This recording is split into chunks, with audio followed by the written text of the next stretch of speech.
मयंक एक multinational company में branch manager की जॉब करता था। एक दिन मयंक को ऑफिस से घर जाने के लिए लेट हो गया था। सर्दी की मौसम होने के कारण रात भी जल्दी हो गई थी। ठंड भी बहुत शुरू हो चुकी थी। रास्ते में चलते चलते मयंक को अचानक एक आवाज सुनाई दी, रुक जाओ। मयंक वहीं पर ही रुक गया और पीछे मुड़ के देखा, लेकिन पीछे कोई भी नहीं था। फिर से वही आवाज सुनाई दी, सामने देखो। जैसे ही मयंक ने सामने देखा तो उसे जमीन पर कुछ चमकती हुई चीज दिखाई दी। मयंक दौड़ के उस चीज के पास गया और देखा तो यह कोई साधारण चीज नहीं थी, बल्कि एक चमकता हुआ हीरा था। उसने वह हीरा अपने हाथ में लिया। उसकी चमक देखकर मयंक की खुशी का पार ना रहा। लेकिन मयंक को कहाँ पता था यह कोई साधारण है या नहीं, बल्कि एक मायावी हीरा है। अचानक उस हीरे में से आवाज आई, अगर तुम्हें और हीरे चाहिए तो इस जमीन को खोदो। इस जमीन के नीचे बहुत सारे हीरे हैं। मयंक खुश हो गया। उसने उस हीरे को अपनी जेब में डाला और जमीन खोदना शुरू किया। करीबन 2 फीट खोदकाम करने के बाद अचानक मयंक डर के मारे चिल्लाने लगा।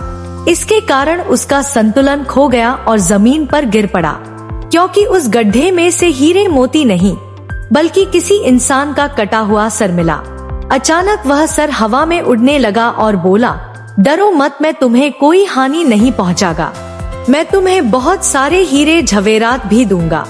बस मेरी बात ध्यान से सुनो, मैं जहाँ जाता हूँ वहाँ मेरे पीछे आओ।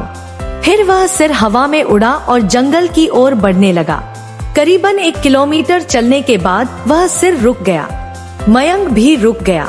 फिर उस सिर ने मयंक से कहा, इस जमीन के भीतर बहुत सारे हीरे मोती जवाहरात छुपे हुए हैं। इस जमीन पे खोद काम शुरू करो। मयंक खुश हो गया और उस जमीन को खोदना शुरू कर दिया। खोदते खोदते उस जमीन के नीचे हीरा मोती तो नहीं मिले, बल्कि उस सिर का कटा हुआ धड़ मिला। उस सिर ने कहा, अब तुम्हें एक आखिरी काम करना है, उसके बाद मैं तुम्हें मालामाल कर दूंगा।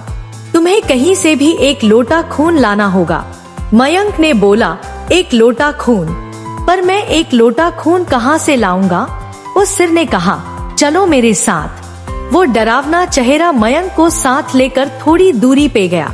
वहाँ उसे एक इंसान को जाते हुए देखा। वो सिर बोला, उस इंसान को मार कर उसका खून ले आओ।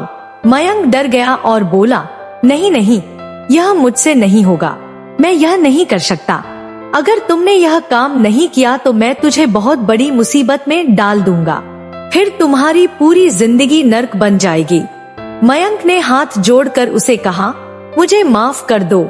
अगर मैंने उसे मार तो मुझे पुलिस गिरफ्तार कर देगी और मुझे जेल जाना पड़ेगा।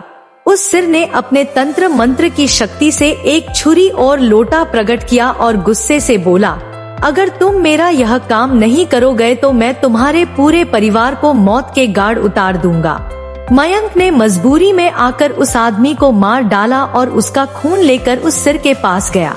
वो सिर खून को देखकर बहुत खुश हुआ और बोला, यह खून मेरे शरीर पे डाल दे। उस सिर के कहने पर मयंक ने खून को उसके शरीर पे डाल दिया। फिर कुछ ही देर में वो कटा हुआ सिर उस शरीर पे जुड़ गया। यह सब देखकर मयंक की हालत अब खराब होने लगी। वो उस भूत को देखकर काफी डर गया। जैसे ही वो भूत जिंदा हुआ तो जोर जोर से हंसने लगा और डरावनी आवाज में बोला, तुमने बहुत बड़ी गलती कर दी कि तुम्हें मुझे फिर से जिंदा कर दिया। अब मैं सिर्फ तुम्हें ही नहीं बल्कि इस पूरे शहर को मौत के गाढ़ उतार दूंगा। डर के मारे मयंक के मुंह से आवाज भी नहीं निकल रही थी।